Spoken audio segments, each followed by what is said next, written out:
Nama Ayu Aulia kembali jadi perbincangan luas, bukan karena karya hiburan terbarunya, melainkan karena satu klaim yang langsung mengundang tanda tanya besar. Mengaku sebagai bagian dari tim kreatif Kementerian Pertahanan, Ayu mendadak berada di pusat sorotan.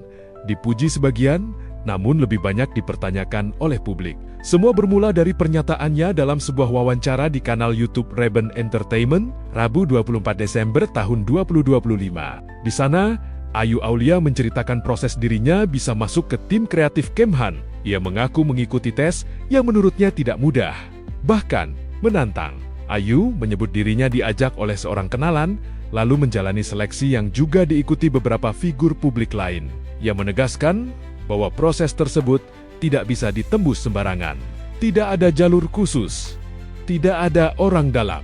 Bahkan Ayu menyatakan siap menerima kritik, karena menurutnya masuk ke lingkungan itu bukan perkara gampang.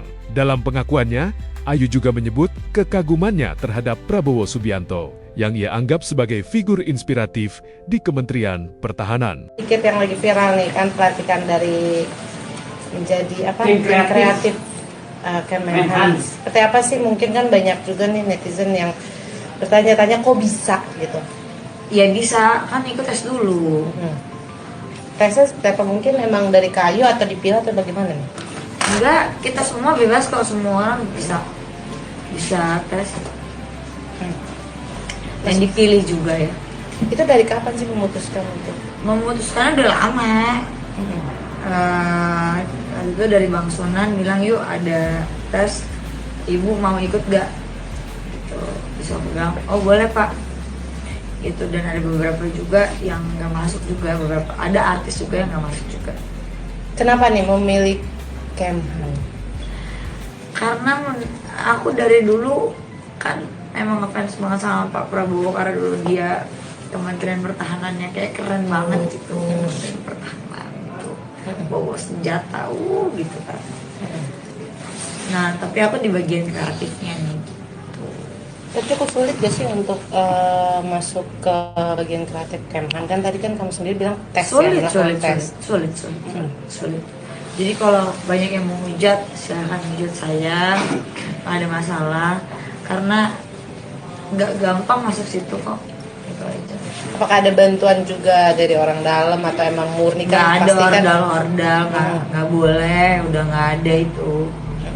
Ya, mungkin bisa ceritakan perjalanannya bisa menuju ke situ, gimana sih tahapan prosesnya gitu? Prosesnya ada beberapa proses ya.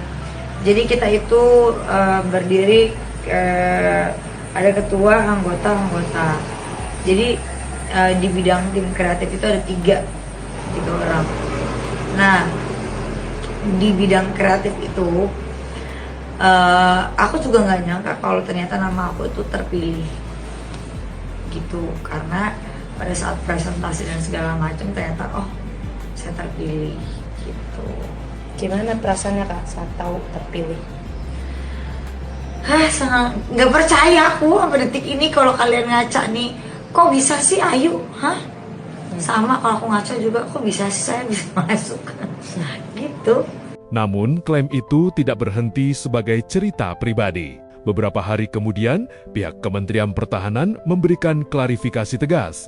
Kepala Biro Informasi Pertahanan, Brigjen TNI Riko Ricardo Sirait, menyatakan bahwa Ayu Aulia tidak pernah dilantik, tidak diangkat, dan tidak memiliki penugasan apapun sebagai tim kreatif Kemhan, baik secara struktural maupun non-struktural.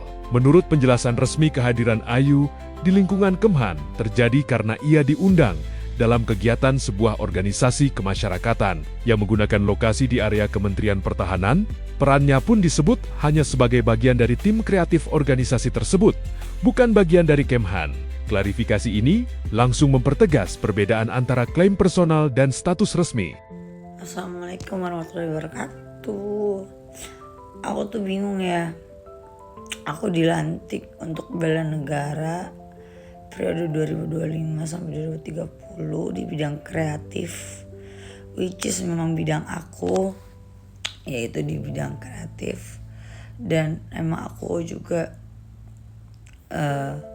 kebetulan kuliahnya juga di SIKOM, yaitu Public Relation. dan it's my passion, ya kan. Dan masuk ke dalam situ it's not that easy.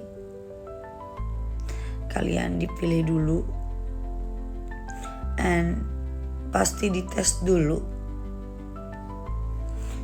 and pasti you do something like a presentation gitu. Jadi kalau aku dipilih, kalian kehujat. Jadi ketika pemilihan itu aku juga nggak tahu kenapa aku bisa yang dipilih dan terpilih. Pasti ada pertimbangan dari Pak Bidang Ketua, dari bapak-bapak yang lain, dan aku juga terima kasih sama Bang Sunan sudah menyematkan nama saya di dalam Abdi Bela Negara, karena periode 2025-2030, karena ini tugas yang mulia menurut saya ya, dan saya tidak digaji sepeser pun. Kalau kalian berpikir saya bagaimana, saya akan buktikan dengan kerja keras saya. Itu aja. Di media sosial, respons netizen pun mengalir deras. Banyak yang mempertanyakan kapasitas Ayu Aulia untuk posisi yang dianggap strategis, latar belakangnya sebagai selebgram, model, DJ, hingga penyanyi menjadi bahan diskusi. Menanggapi sorotan, Ayu sempat kembali menampilkan unggahan lama berupa penghargaan dari TNI Angkatan Darat pada Februari tahun 2025. Namun publik menilai penghargaan tersebut tidak berkaitan langsung dengan klaim tim kreatif Kemhan. Lalu, siapa sebenarnya Ayu Aulia? Lahir di Bogor pada 5 Februari tahun 1993, Ayu dikenal sebagai figur multitalenta. Ia pernah menjadi model majalah dewasa, aktif sebagai konten kreator, DJ, penyanyi, pengusaha di bidang kecantikan dan fashion, hingga terlibat dalam organisasi politik. Kariernya penuh warna, namun juga tak lepas dari kontroversi. Klarifikasi Kemhan menutup polemik status, tetapi diskusi publik soal kredibilitas, komunikasi, dan ekspektasi tetap bergulir. Di era digital, popularitas dan pernyataan pribadi bisa berdampak luas, terutama ketika bersinggungan dengan institusi negara.